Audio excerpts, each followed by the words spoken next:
Hey there, my name is Nicole Burke, and I just found out where radish seeds come from. It's these things, and I can't wait to tell you all about it.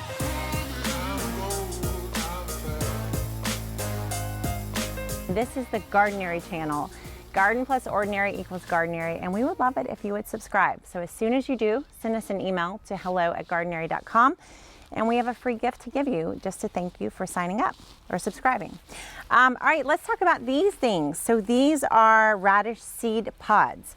I planted these radish seeds, just the seeds, long ago, way back in March, the middle of March. And right now it's the end of June, beginning of July. So let's see, 30 days would be April 15th, 60 would be May, 90, so we're at like 100 days here, 105 days since planting from seed.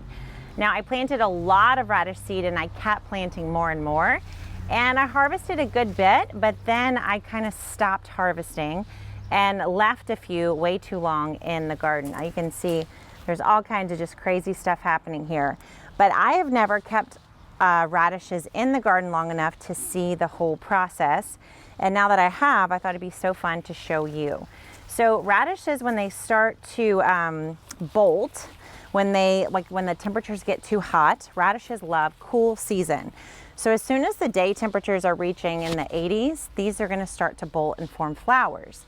The first flowers look like this on this plant. This is also, I believe, yeah, it's a French breakfast radish too. So first it forms the flowers.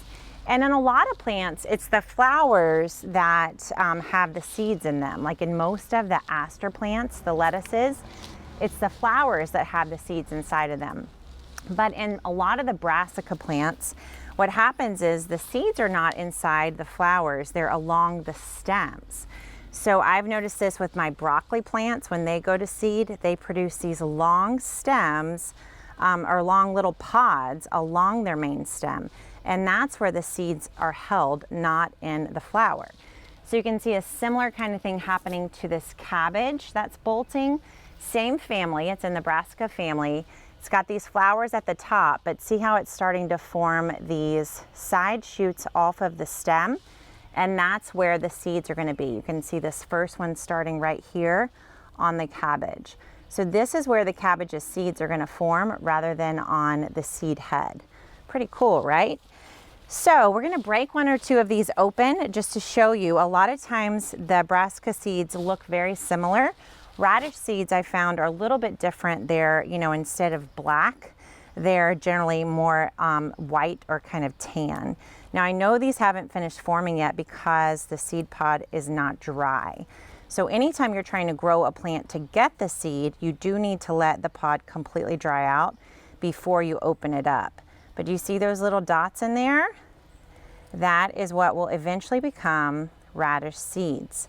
So it really, you can literally see, like I can see how it could change and become that, because radish seeds are these nice little circular, they have a little bit of a bend to them, but nice little circular balls really.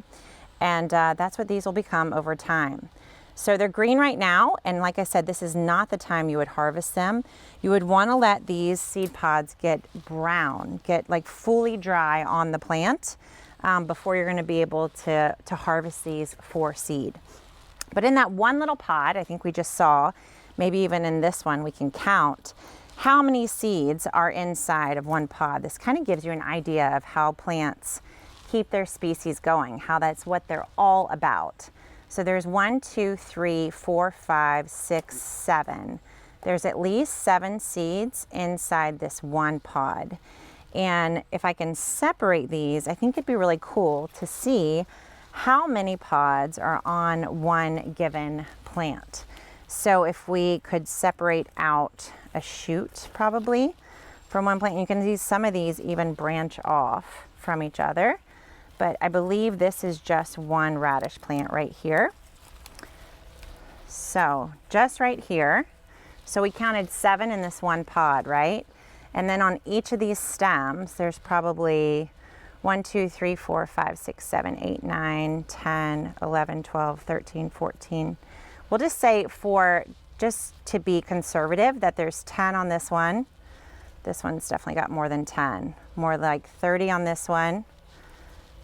10 on this one, that's 40, and maybe 20 on this one, that's 60, and just a few on this one. So let's say there's 60 seed pods on this one radish plant, and there's 7 seeds. Let's even bring it down to 5 seeds in every single pod. So 60 times 5, there's 300 radish seeds hidden inside this one radish plant.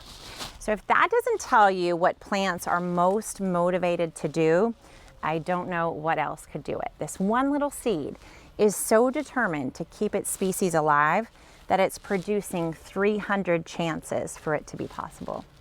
Pretty amazing, right? I think so.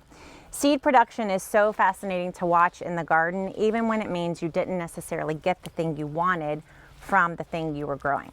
So just for yucks, and because I have other seed growing in other places, I think it'd be fun to pull one of these up and see what the radish looks like now that it's going to seed. Huh. Clearly this plant is putting way more energy on the seeds than on the root, right? It doesn't care that much about the bulb anymore. It's really interested in making sure that its one plant goes on and produces lots more plant.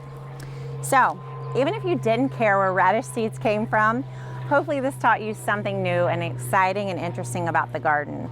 And that is, no matter what we want our plants to do, it's really great to know what our plants want their plants to do, and that is to make more plants. Thanks so much for watching, and I'll see you in the next video.